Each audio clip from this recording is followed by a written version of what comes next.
Welcome into the Locked On Pacers podcast. My name is Adam Friedman. As always, I'm a staff writer at IndyCornrows.com. And yes, it is Monday, which means it's time for the annual Monday Tony Adam Locked On Pacers podcast. And the first question I propose to Tony East, writer extraordinaire for the Pacers, is Tony, I texted you this.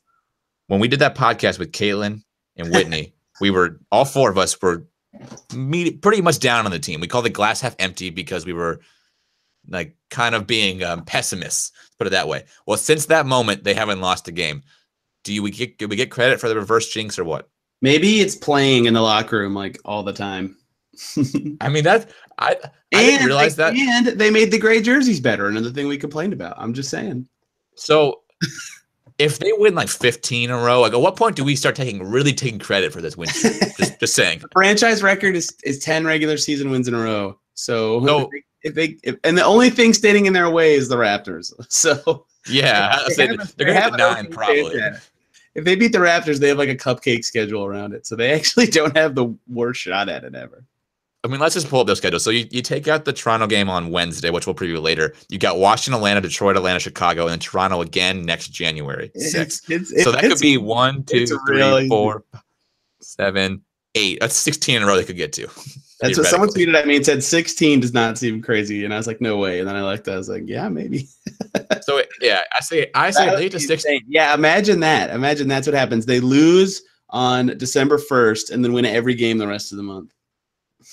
Wow. I mean, that would be a better month than that January month last year where they went like 10-2. Yeah. That's what this reminds me of right now is the team has just kind of found their groove. Everyone is playing to the level of like, this is what I think of except for Vic, except today he did, but like everyone is playing. Got it.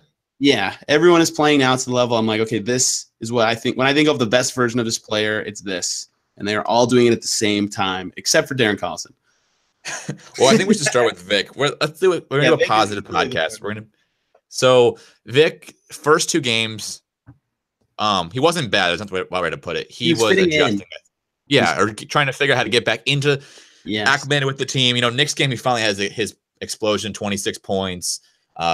You were saying it's amazing he took 13 shots, scored 26 points. That's like you can't gloss that over, so we're not going to. I mentioned it. See, yes. But the first 2 games, really against the Bucks and Sixers, 2 games that I think we were both down on them having a shot in, and we thought maybe go 1-1, win the one at home, lose in Philadelphia. Now we didn't see Jimmy Butler not playing, so that affected it for sure. But what I was most impressed by was his ability to use like the threat he has now. So Victor Oladipo is kind of commanded respect around the league now, right? I mean, he's reached that level where teams see him and their defense is panic. I mean, it's like we on a pick and roll, we got a double team. Like, things move around. Yeah, I mean, you can watch teams when there's a really good play where he splits 2 guys on a double team, and you can see both defenders just like think, okay, the pick's coming, collapse, like, and he does a great job getting through it. And he did such a good job in that Philly game of using that threat of everybody's going to come to me. I mean, he hits the center of the lane and Embiid collapses on him, and he turn it open in the corner. Like he was just finding guys all over the place because of that. And that's what he did really well. And then it was waiting for him to add that last piece of like, okay, now he's going to score, hit 5-8 threes, that last piece. But if he could take what he was those first 2 games and even need to be like a 6-game point scorer, but like a 20-point scorer with like a 28-8 game, I think he becomes kind of that next level player we've been looking for in him this year. Yeah, and the big flaw he had last year was when pressure came, he either didn't give it up fast enough or correctly, or he didn't really know what to do. 3 games since his return, 23 assists, so basically 8 a game. In those 3 games, he's figuring out when to use the guys that are around him. He's got some chemistry going on with pretty much everybody. In the Sixers game, he had an assist to all the big men, Darren Collison, Corey Joseph. Against the Knicks, he was just getting everybody the ball wherever. And in the Bucks game, he was finding a way to get everybody open when he wasn't even shooting that much. He only had 11 shots in that game, which for an all-star is incredibly low. So he's doing like other things that show that he's evolved both within the current roster that the Pacers have and as a player himself. Yeah, and I think we knew he had this in him in the sense that we knew he would be okay deferring at times. Like I think we had kind of seen that where he has like the maturity and the leadership ability to understand I don't need to be the guy to score 35 points. I don't need to take 20 shots for us to be good. Right. For us to be good, he knew he has to shoot somewhere between probably 15 and 18 is kind of his sweet spot, even less if it's possible. And so it was really him trusting the other players to put up the points. And you saw against Philadelphia, Thad was just converted. He was putting Thad a ton of times in spots right under the rim for easy layups, dunks, pick and rolls, things like that were just starting to work. And part of it is that guys are starting to hit their shots again, right? So Thad, look at his field goal percentage over the past 3 games that Vic has played with them, not including the Knicks game. It's 60%, 65%, and then 47 against Philadelphia. I mean, that's way better than he was before. I think he was in the mid 40s most of the season up until that point, and 3-point percentage was nowhere even close to that. I wonder if they finally realize that his jump shot is not something they should hunt out as much. And they don't necessarily hunt it, like they just hit him when he's open, but I feel like he's taking less of the shots that he's not good at and more of the shots that he is good at. So and compiling that with him playing amazing defense and creating transition opportunities for himself, which are just easy. So if you take Thad's number through like the first 24 games, his shooting percentage were 49, 16, and 50. Yuck. So that's pretty terrible. Then you take the last 6 games. I think he's at. I'm trying to get it up on B-Ball Ref, and I stupid. You know the link thing where you try to isolate the games out and whatever. It's not. So it's 56, 40, and 82. 40 and 82 just make no sense for that young given his career. So the question is, and this is not including the Knicks game, just so people know. So this might be a little different, but is this? Although he was 5 and 9 today, so I'm not. Yeah, he shot well. He didn't take a 3, and he shot well today. So his free potential is the same. I don't know if this is a isolated incidence of like he's going to have this next 10-game stretch and then revert back to his let's say December 7th self, or if this is like what we're going to see from as now he's kind of found his groove with the team, I guess. Yeah, it's hard to say like why the shots are going in because there's no really way to like be like, okay, suddenly he's like his form's the same, like nothing has really changed, but he's doing a lot of other things well. Free throws going in is something that you just, repetition is nice. His defense has been really good, like especially against Giannis, and that just makes everything else easier for everybody. And I don't know how he was able to have energy on both ends of the floor in that game. That just blew my mind. It seems like he actually plays better when has to try to be like a two-way guy. Like he actually makes him a better offensive player because it like maybe keeps him more engaged or whatever it is. But like he needs that like constantly being hyped up kind of thing. I'm gonna look up his shot quality on I can't remember the play-by-play stats thing after this is over because that I'm sure has something to do with it too. Well, he's playing so well after the Sixers game. Someone tweeted the best Sixer ever to wear number 21, and it was a picture of Thad wearing number 21 for the Sixers. Well, I feel like what happened was he was bad for just enough games for teams to start adjusting their D to him to leave him open, and then he kind of realized, okay, I'm open. I have time, get the ball, breathe, and actually get a good form and shot up at times. Right. Like it seems like on the 3-point shot, teams are now leaving him open, and they were. I mean, they've adjusted a little bit, but they were basically leaving him open on threes from now on. It's like he was shooting worse than Lance does in his worst days in Charlotte. Well, and they're having him leverage those into like cuts. They leave him wide open. He dolts to the rim and makes a guy think, and all of a sudden there's an open shot somewhere else. And it's just kind of those little things that make him so good. He's doing well, and combining that with Vic's passing has just unlocked a lot. Yeah, and I mean Thad's defense too. I mean, he's probably the only guy to stop Giannis this year, really, right? Oh, he did amazing. That was incredible. I mean, Giannis just sucks in Indianapolis. I don't know what it is, but Giannis has never played a good game in Indianapolis. He hasn't last year. That's right. He had that one crazy dunk right before halftime, and I think that's all he did the whole game. It shows the value of why the Pacers need to have, if they're playing walking the first round, to be the higher seed because they can beat. And most teams really. I mean, you think about it, if the Pacers get home court advantage, they're probably going to win a series because they're that good. I mean, they're a really good home team. The Pacers in Milwaukee, currently tied in the standings at 2.5 back of the Mighty Raptors. You know what? I mean, they're making a run at that 2-3 seed. I didn't even think about this. You know what that also means? They're tied for first in the Central Division. Hang that banner, baby. Yeah, the useless divisions. Love the useless division banner. The other guy we should talk about and has also helped Vic get his assist number up has been Miles Turner, who had probably, I think, the best week of his career. Do we need to find a way to get a reporter to ask him about if his hair is out of his face and helping him shoot? So have you noticed? Is this possibly a real thing? I think it might be. I mean, it was it was Elfrid Payton who had the little Elfrid Payton over his head. Yeah, same thing.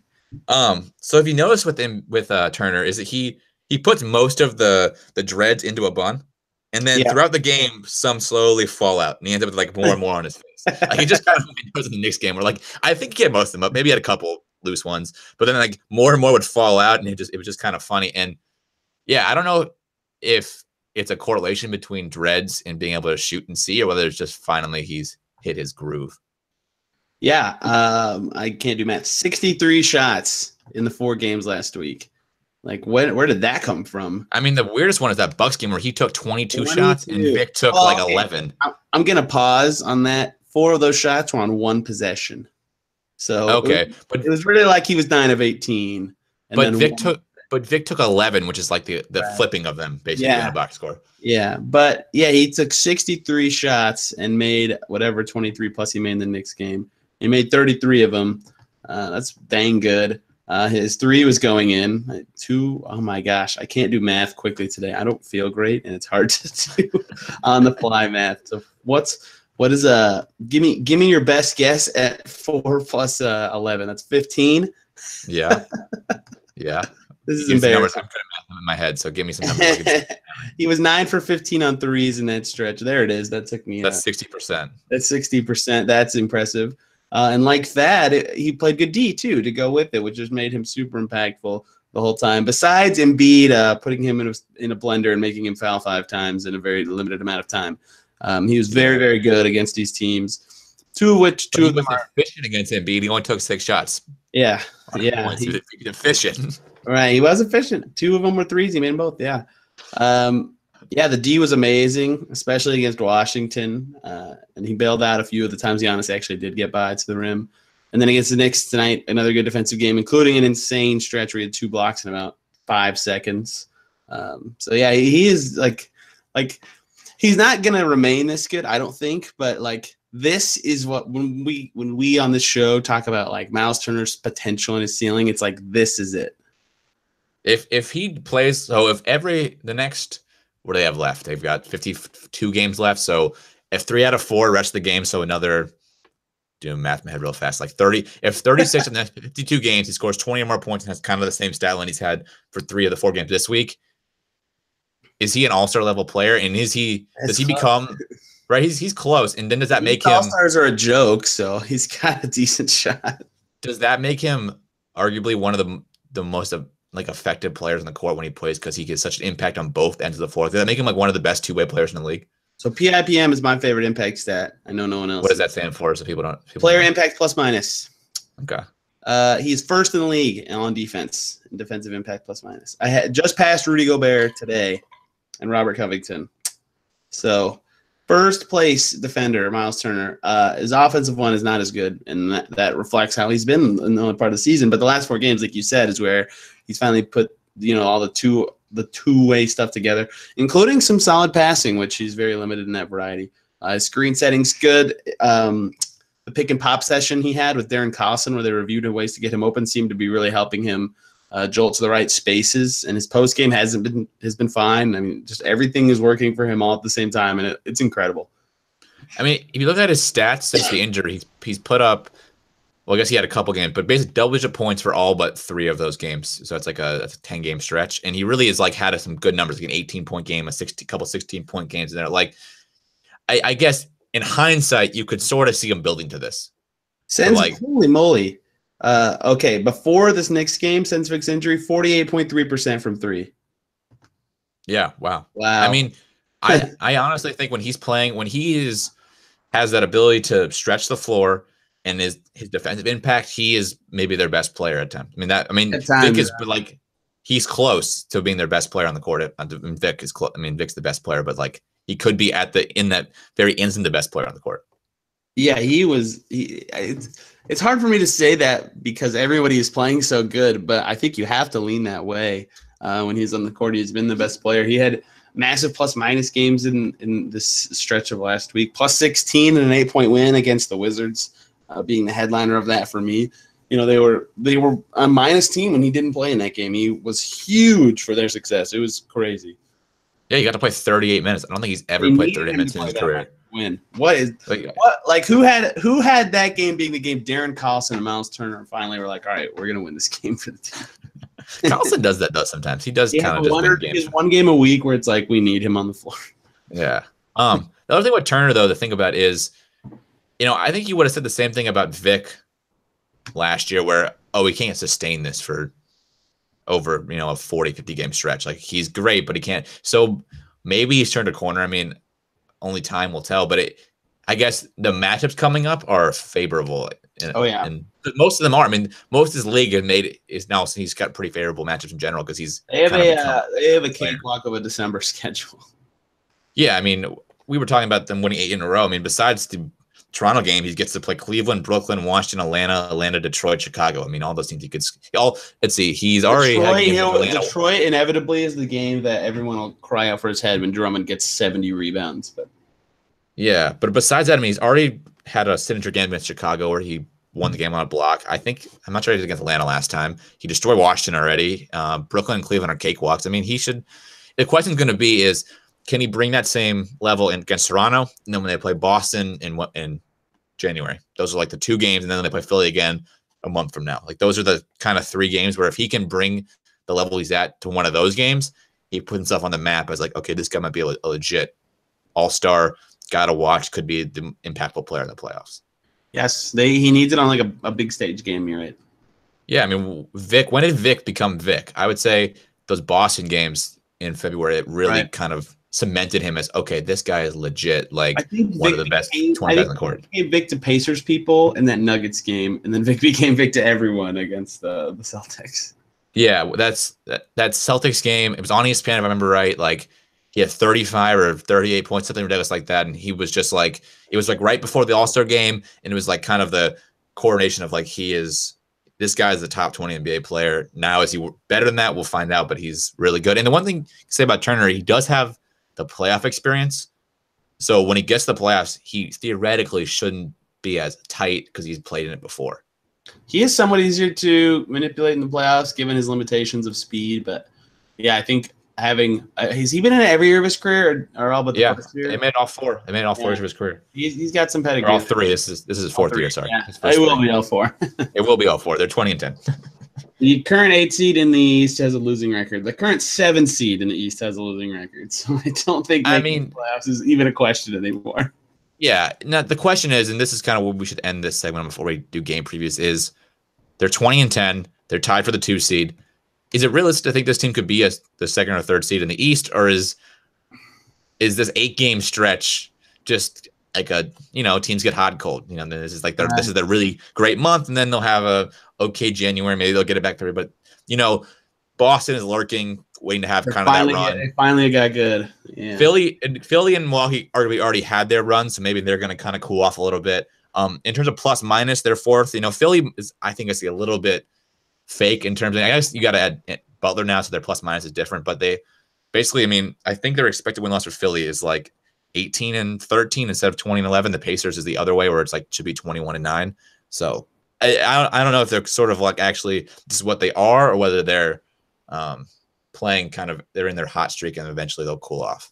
Yeah, I think somewhat like teams are figuring out the whole Giannis defense thing. You've seen the Bucks really. They were the last team to lose them, weren't they, this year? And then now they're 19-9. So they're still good. I think you're right that their hot streak was early. I don't know about the Sixers. They're 7-3 in their last 10, and they have Jimmy Butler. They're real good.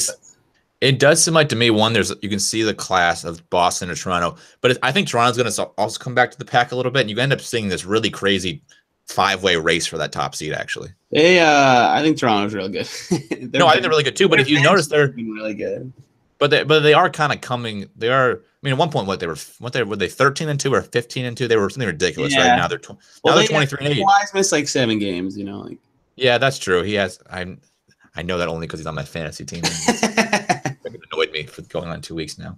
I know he didn't play both back-to-backs this week, and that I was like, it's weird because I feel like the Bucks and Raptors aren't playing as well, and they're 6-4 in their last 10 games, which is still fine. Well, and we have to also put in that pretty much the bottom 5 teams in the East, and you can throw Washington and Brooklyn if you want to make it the bottom 7 are garbage. I mean, they're just hot garbage. Yeah, there are still 4 teams that don't have 10 wins somehow in the East. Yeah, I mean, I would say I don't respect a single team until you get to Charlotte, the 7 seed. Meanwhile, outside of the Suns, the 4 bottom teams in the East have a clear all-star on their team. Houston is in the bottom 5 of the Western Conference. Yeah.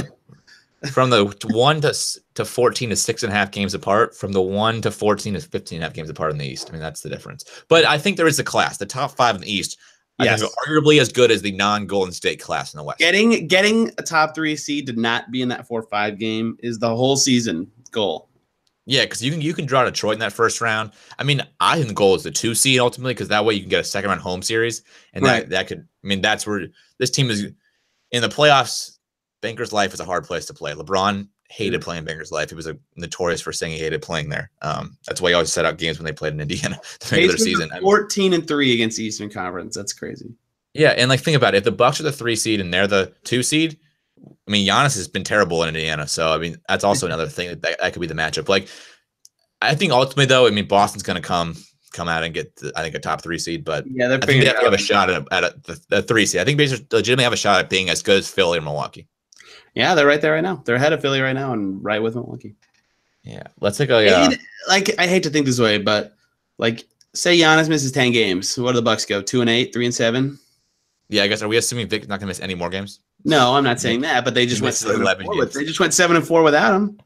No, you're fair. And I mean, Milwaukee's got Middleton. He's a pretty good player. Yeah, that's fair. I mean, all these teams have. I feel like the Pacers are better equipped to do well without Vic than the Bucks would be without Giannis. I do think though the Pacers are actually, and we haven't talked about enough. You know, you talk about Milwaukee being Toronto being super deep. Pacers are also pretty deep too. They're 9 deep. Philadelphia's not, because you saw Butler didn't play and that team did not have a bench. No, their bench combined for 15 points anyway. Yeah. Yeah, well, they didn't have they kind of had a bench because they were starting Sarge and Covington. They were shallow already, and then they traded 2 players for 1, and then and it makes sense because Butler's the one guy who can stop Oladipo if you in a playoff series. That's why you trade for him. But like even Milwaukee's bench is not that great. I mean, it's getting better because they got George Hill, but I don't know how much you trust George Hill in general. Right. So it's just something to look at. I mean, the Pacers are maybe as deep as they're maybe actually more similar to Toronto than we think in terms of they have the superstar and then they have 2 through 9 are closer than we think. Yeah, I think Toronto's difference is they have 2 stars. Yeah, well, we can talk about that because we're going to preview that game, which they play this week coming up next. So let's take a quick break and then we'll get to the game previews.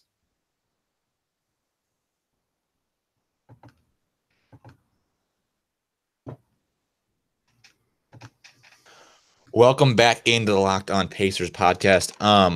So we're going to do just 2 of the games this week, right? To preview to start? For now, yes. Yeah, we'll do now, and then we'll see where we're at midweek. And if not, one of us will preview the last 2 games of the weekend. The Pacers don't play Monday.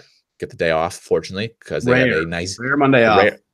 Well, it's because they played Sunday, and they have to play back-to-back this week. So they get to luckily stay at home and play the Cavaliers, who theoretically should be like a game off, right?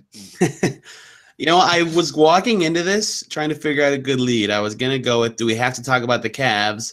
But then I remembered they're playing a different Cavs. They're playing Larry Drew's Cavs, and they got to play Ty Lue's Cavs the first time. So maybe it's a whole different game. And isn't what was the trade? Who did they get for? Oh, yeah. They different players. Dellavedova back. They traded their starting point guard for Matthew Dellavedova and draft picks, yeah. Yeah, but they're also, right? They don't have Kevin Love. And they don't have Tristan Thompson also out and John Henson also out. Yeah, they are shallow, and they traded Corbett for Burks too. They're just different now. It's kind of like wait, Thompson's out? Oh wow, that's huge for the Pacers. Yeah, well, so I don't know. This might be a bad reference, but it's like shuffling deck chairs in the Titanic. The ship's already sinking, and you can change things at the top, but you're still going to end up 15 and 67. That's the record usually that it's that. What are they on pace that's like that's like probably 3 of their 5 best players. No, but I mean the guys they traded, they can keep trading guys around, but they're still going to end up with 20 wins max. Right. They might, maybe J.R. Smith gets traded before this game. I think they're on pace for like 18 wins. They're not very good. No, they're not very good, and that's fine. They have their pick, right? So they want to get Zion. Maybe. And Chris Manning will be on Tuesday to talk more about the Cavs. Did you know Colin Sexton is now shooting 42% from 3 and like actually has become a competent NBA player? Well, what do you expect? The 19-year-old, 20, I guess he's 20 now, 20-year-old kid playing his first 25 games in the NBA is going to be like LeBron. Like people give up on guys 20 games into the season. Well, in the rookie years, that makes no really sense. Good. I'm saying like I know. I know. But people have given up on him. People are like, oh, he's not going to be an NBA player. That was 20 games in. No, I just like he's like good now. Yeah, I mean, he's at a new level all of a sudden. He might actually be like a point guard who could be on a future starting point guard for this team, which is good. You'll be shocked to know that an NBA team knows more about drafting than me. So what does he have to become to be worth what he was traded? I mean, because he was traded for Kyrie. Let's just say. Yeah, I don't know. Because all the other pieces they got in that trade are junk. So yeah, well, I'd say Kyrie was gone in 2 years, no matter what, right? Yeah. Although he might have stayed if LeBron left. Is it 2 years of Kyrie better than Colin Sexton, Ante Zizic, and whatever the heck they got for Isaiah Thomas last year? 7 years of Sexton, because Sexton might be going in still in 7. That's what I mean, like the whole package value of Sexton, Zizic, and whatever the heck they got in that IT trade. Larry Nance. Total value, it might, if depending on what Sexton turns out to in his last 2 or 3 years, because total value. But in terms of like who you want today and who you wanted last year, no. I mean, the problem was the Kyrie trade screwed him last year, and that's where we should look at. You look at that way. Yeah. Right? See, here's the thing for me that's problematic because I like Larry Nance. I feel like that they're getting a blessing that they're able to play him a lot right now. Yeah, I mean, you can ride the Larry Nance train all you want. I think Larry Nance is a good player. That's fine. I'm not sure. The problem is all these guys on these bad teams is they're only going to be able to show how good they are when they get to a good team. Right. I mean, they can play minutes, get experience, is all good, but yeah, they're not going to know anything until they get to a good team. NBA team. Right. Yeah, I just don't know what their favorable matchup is without Thompson against the Pacers now. His rebounding used to be their thing, and now they don't have that. And I don't know what they're going to do to get an advantage anywhere. So I guess Colin Sexton and Larry Nance are the two butchers. But I guess we would pick. If J.R. Smith plays, maybe him, but they don't play him very much. Yeah, they're trying to trade him, right? What team wanted was rumored with him? Rockets. That's right. He would be a great Rocket. That'd be funny. They're gonna get. Yeah, there's a chance that by the time this game happens, J.R. Smith gets traded for Brandon Knight and some pick or something. But yeah, that would whatever they so bad. I mean, I was trying to think of the best case scenario for the Pacers is they get to play other starters less than 30 minutes and they can get some rest before they play the Raptors. That would be ideal. Since it's a back-to-back, that sucks, man. That just makes me sad. Yeah, but you know what? Right, they haven't lost it back-to-back yet, right? No, they're not. Right, I think they're 3-0 on back-to-back. So they want the first 2 games, second and third game of the year was back-to-back. They did not win both those. That's what we forgot. But they won the one in November, 2nd and 3rd, the one in November 16 and 17. And the one in November 26, 27. So they're 7-1 on back-to-backs in back-to-back pairs. Yeah, that's insane. And they're going to be 8 and something. They're 4-0 in the second night of back-to-back. That's what they are, though. Yes, they are good at those. Good at those. I guess we shouldn't move on to the Raptors game yet. What do we think happens in the Cavs game, and then we can talk about the Raptors game.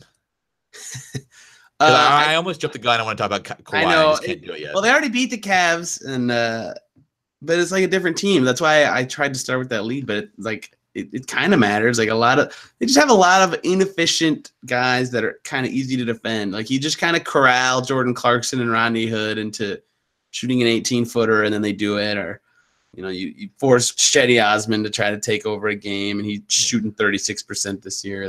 There's just not a lot the Cavs can do besides we finally got hot shooting game to win. So I just don't know that besides some guy getting really ridiculously hot that they have a plan that I think that that's how they'll win. So I referenced you back to the Titanic joke I made, which was probably not. I mean, I'm sure I've heard that joke before, so it's not an original thought. But it's the same thing. They're a different team, but they're still just bad. Yeah, they're bad. They are bad. And the Pacers are at home, and they're not going to lose to this team at home, I would think. I don't think so either. The hope is they don't let them hang around like the Knicks, right? You just put them away early. Yep, I agree. So what do we think? 10, 20-point win, 30-point win, 25 when it's what's funny is you said 15 over the Knicks, right, on your weekend show? I think I did, yeah.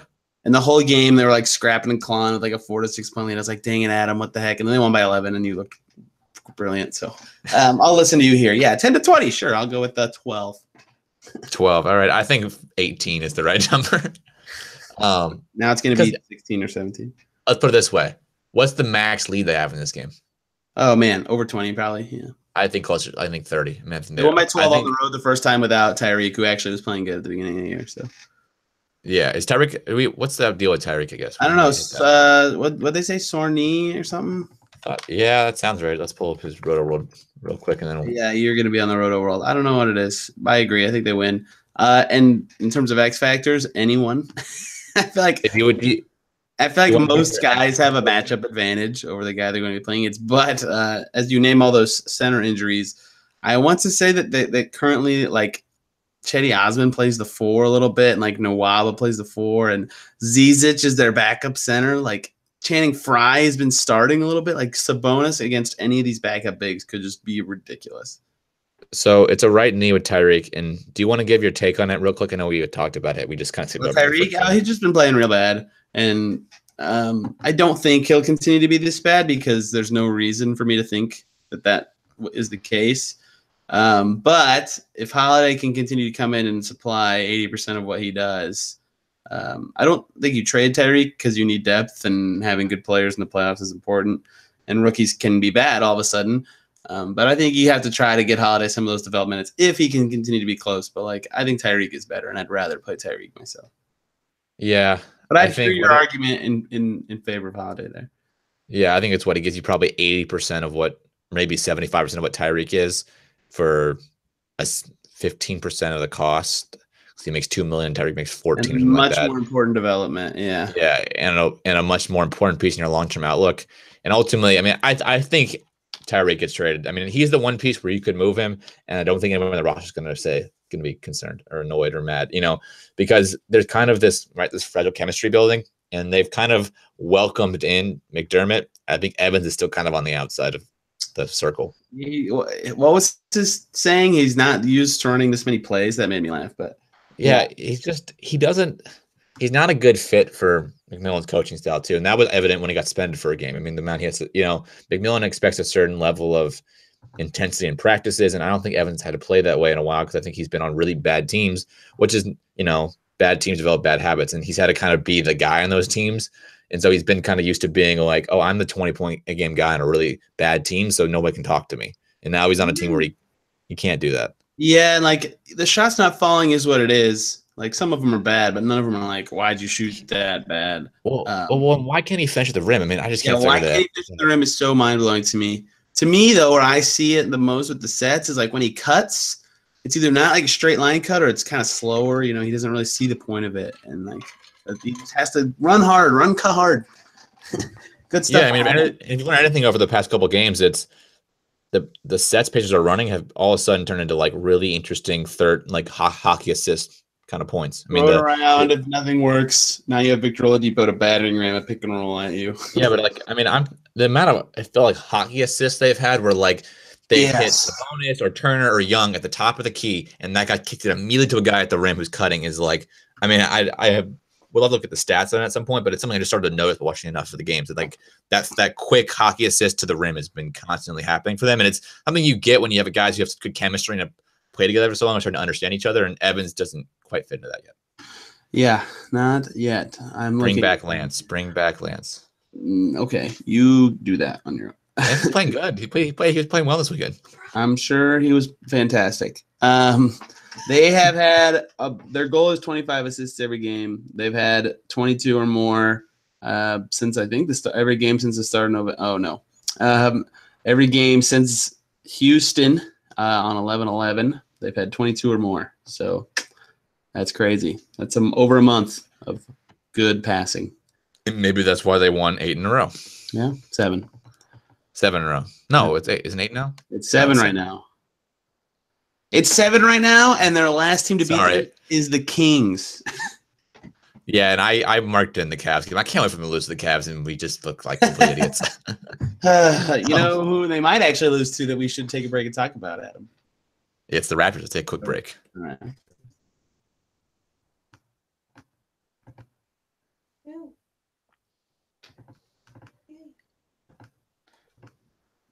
All right, Tony. It's probably the most exciting game of the week, right?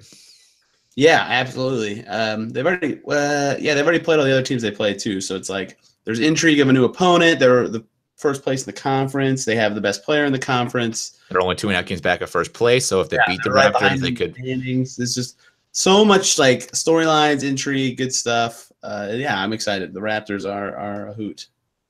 What's unfortunate, one is it's a back-to-back, and two, the Raptors I think have only played Saturday and don't have have 3 they have days a off. lot of time off.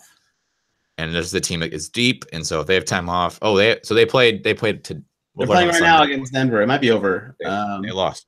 They lost actually. They lost to Denver. Okay. So the Pacers now sit 2 Denver games only had back. 39 at halftime. That's surprising that they won. So the Pacers now sit 2 games back of them. Hey, so Valanciunas is out for them. He had surgery. Siakam is back stiffness. Lowry's got back stuff going on. Norman Powell has a shoulder problem. They're shallower than normal for the team that I just touted as deep, but they have the guys to get around these problems. But they are a little banged up. We didn't do numbers for the Cavs. We suck. Okay, well the Cavs are pretty bad. So Cavs you want to say them bad in offense, bad in defense, and paces matter. The Raptors are 2nd in offense, 7th in defense, and 15th in pace. So they're very good. Yeah, worth knowing the Pacers are 2nd in defense right now, right? Or have they gotten the first? Second? Who's first? Grizzlies. I don't know who the first team is. I just know they're 2nd because you can see on their page. My guess is Memphis, but I don't know. Yeah, the Pacers. I mean, Oladipo did say this team's identity was defense after the before the Sixers game. He did say that in an interview with Izzy Gutierrez on the sidelines. They have been doing everything right on D. But so Kawhi, I want to check and prove it's the Grizzlies before we move on. So Kawhi played earlier today. It's not the Grizzlies. So it's not the Grizzlies. Okay, well Kawhi played earlier today, which means he'll be back. He had missed a couple earlier in the week. He had a really good game, and as long as he plays, I mean, I know if Lowry doesn't play or if Siakam doesn't play, that could be an issue. But Kawhi is their best player, so if he plays, anytime he's on the court, they have a chance to win. And he went out on the still have a chance, but if if they have 3 guys hurt, but he's on the court, they still can win. Let's put it that way. The answer is the Thunder at number 1. That's right. Thunder been playing really well recently. Really well. Yeah, Kawhi is so good at like everything. His giant hands let him be awesome dribbling, and his awesome hands let him be great on D. He's crazy good instincts. He's super strong. He can literally guard anyone on the court at any time. And this year he's a distributor. He's over average. This year he's like doing other stuff too. He's got 8.2 rebounds per game. That's crazy. Up to 3 assists. So he's figuring stuff out in Toronto. 26.2 points to go with that defense is ungodly good. Yeah. So apparently for today's game, Siakam was available but did not play the coach's decision. I wonder if it's a rest. Yeah, it's probably just rest at that point. He has been really good for them. Yeah, but Kawhi has basically pushed himself into the MVP race too. Yeah, he's up there. If this team ends up the first seed in the East again. I mean, if they end up the first seed in the East again. Well, I wonder if I don't know who they start for sure. I'm pretty sure it'll be, if everyone's healthy, they'll go Lowry, Green, Leonard, Ibaka, and Siakam. I wonder if that's what they've been doing, right? Yeah, well, they've been playing. What they do is they start Valanciunas in like certain isolated instances of like where he's out anyway. Like but if he wasn't, but they were like, I think they were starting him when they were playing like Drummond, for example, or something, that kind of player. Yeah. So that even if he was playing, I don't think they're really starting anybody else. I think Van Fleet started in Lowry's absence when he missed the game today. So if that is your starting 5, I wonder, I don't know, but I wonder if they try to roll with Bojan on Ibaka and then put Thad on Kawhi. Interesting. So just so you know, their starting lineup today was DeLon Wright, Green, Leonard, Miles, and Ibaka. DeLon, first start of the year with Kyle Lowry. Yeah. That's interesting. DeLon Wright's a good player. Anyway. So if we assume, let's assume Lowry doesn't play and all the guys in Sac. Well, I feel like he was questionable. I feel like he's going to. They have all that time off. But Lowry might not, right? He was questionable, or he was listed as, he was questionable too, but he didn't play. Yeah, I bet they all play. Okay, so if they all play, let's just assume they all play.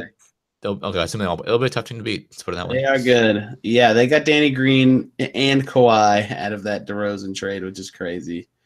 Those 2 guys have been really good. Danny Green is shooting 43% from 3 and playing good D.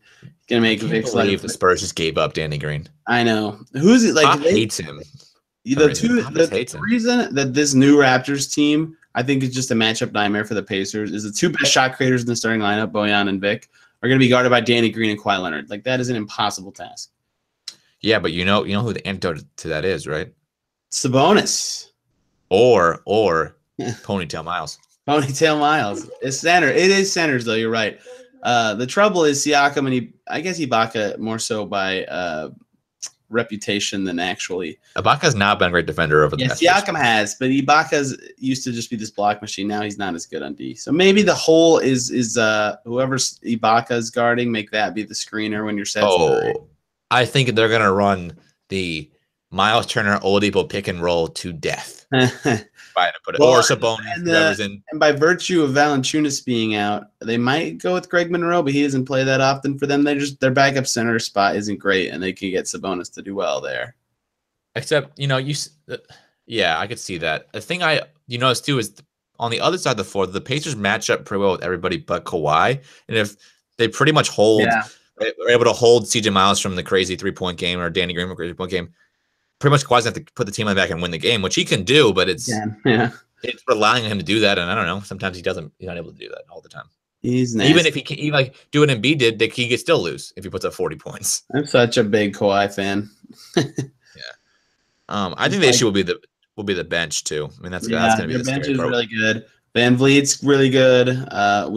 Everyone knows something about OG because either A, you like IU, or B, you wanted them to draft him instead of TJ Leaf.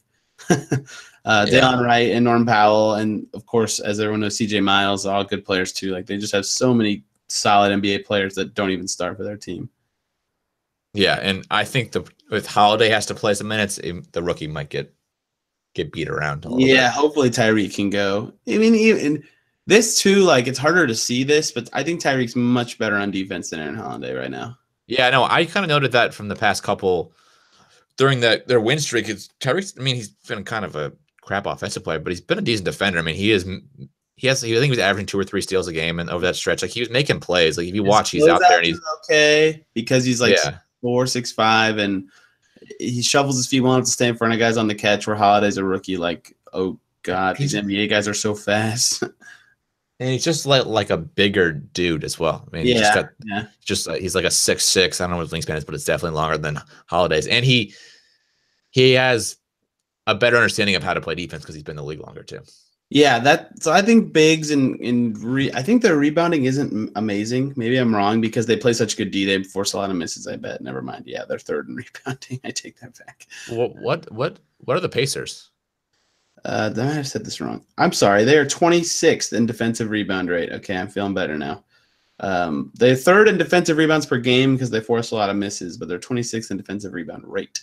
So that's an opportunity there. Get some Sabonis second chance points to keep you in the game. Is this the game? I mean, you can't play Sabonis turn together, right? That just wouldn't work in this game. Probably not. No, because Siakam's basically like a guard trapped in a and I don't even know what to call him. Power forward body. Yes. I guess you would call him that. He's something else. He's a freak. He's like a fringe all-star, man. He's like I've been watching this year a little bit. I can't wait to actually see him play the Pacers because he's awesome. Been really good this year. Man, he would be awesome on the Pacers. There's no way that happens, but man, he would be great. No, the funny thing will be if Kawhi leaves, this team will probably they'll be like the Spurs of the East. They'll be okay. They won't be as good, but they'll still be okay. I don't know. I think we have to commend this team for that. The Kawhi trade takes a ton of balls, and it's worked out. Yes, it does. It's going to work out. I mean, I think this team has the best shot of any team in the East to win the East. That is so hard with like that level of relationship where the city just loves DeRozan, but yeah, they are good. Nothing makes you forget a love than getting another love. Yeah, a better one, a better one. Too, like they have the guys to. I mean, Lowry's 32, so he won't be around forever. But like they have the young point guards to step up, and they have like the assets between the aforementioned Siakam. All these guys that are all good and young to like trade for another really good player. So they are set up for a long time. Yeah, we should maybe draw a parallel between DeRozan Kawhi to Vic Paul George, right? Paul George was the most loved player in the city for a few years, but when you got a player who was better or more fun, it does, you forget about your past players very quickly. Very quickly, you forget about it. Paul George, quietly, by the way, MVP candidate, very good this year. Yeah, whatever, dude. I like talking about Paul George because I think Paul George is a badass. They're still going to lose in the West Finals, if not before then. Oh, they're not even going to make it. Yeah, but he's still been good. Kawhi also MVP candidate though. I think we said Kawhi MVP candidate already. He is both of our butchers. Can we do that for this? Yes, one? That's fair. X Factor, I'd do Sabonis just because I think he has the best opportunity to have a matchup that allows him to be really good. I guess I'll do the opposite and go Turner. Nice. Okay. Centers is the way to go with the Raptors, though. I think Jokic had a good game tonight. I believe when I was looking at stats earlier.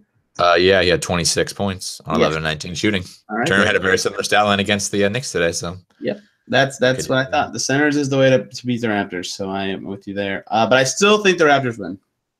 I also think it'll be interesting to watch the Kawhi Oladipo matchup, especially if this game is close to the end of the game, because Oladipo, like I said, he seemed like his speed is there. He's back in terms of what it is, but we haven't seen him do an end of game thing yet until since the they haven't needed it. Thankfully, no, they haven't needed it, but like you just want to make sure he's still got that muscle kind of thing. You don't have to use it, but you want to make sure you can still kind of. But there was one play today where he beat the guy to the rim.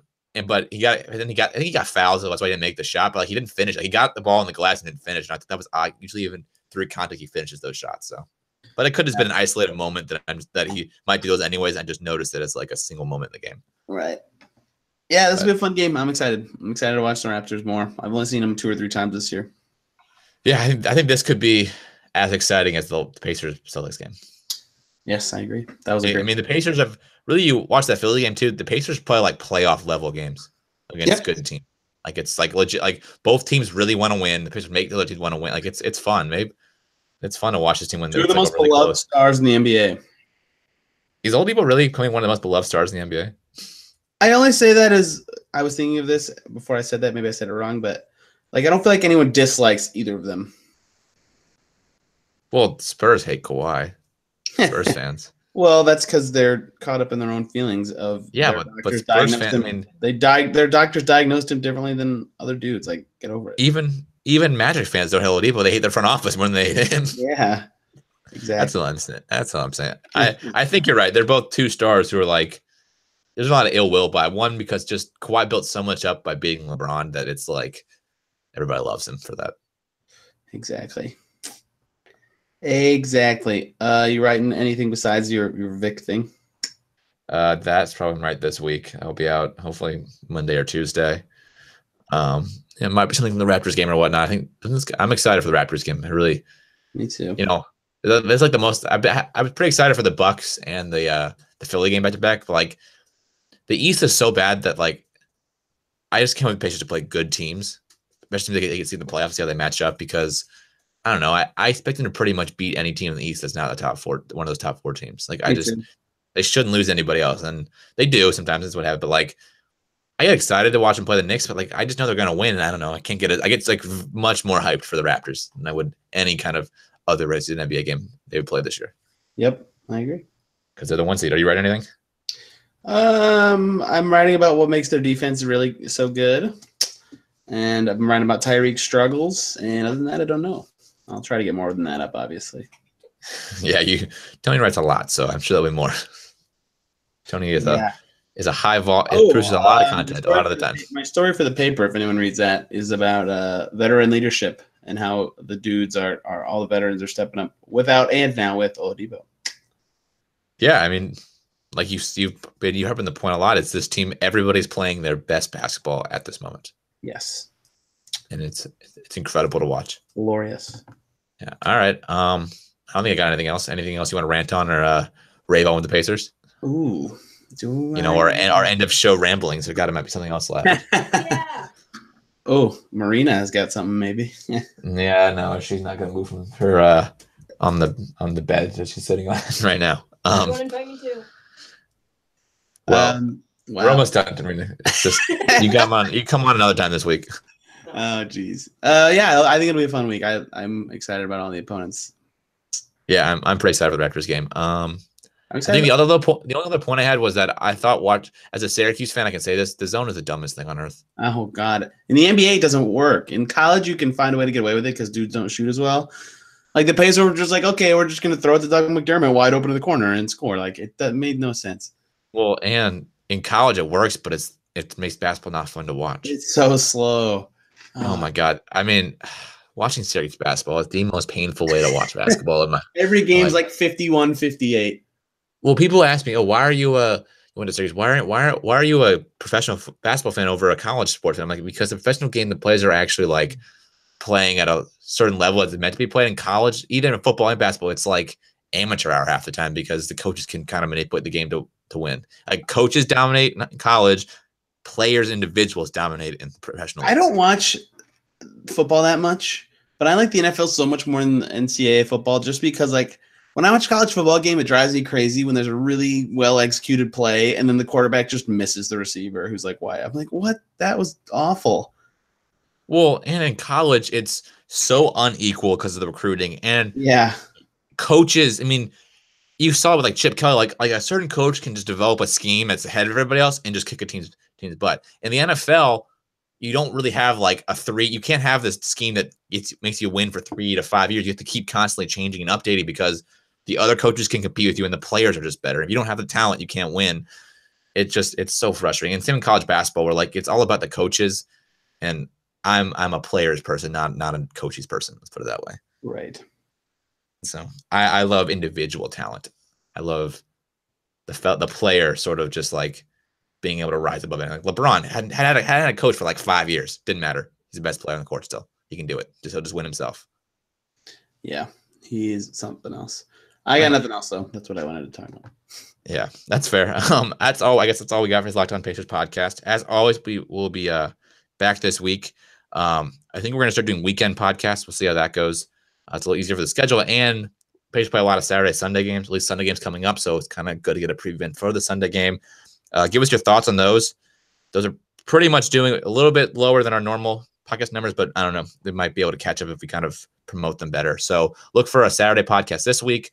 Tony will get you in the middle of the week, Tuesday, Wednesday, or Thursday. 2 of those days he'll be on. Then I'll get you Friday and through the weekend. As always, you can follow our podcast at Locked On Pacers, Tony at TSNBA, and me at FreedomAdam5. That is all for his Locked On Pacers podcast. Have a great rest of your day.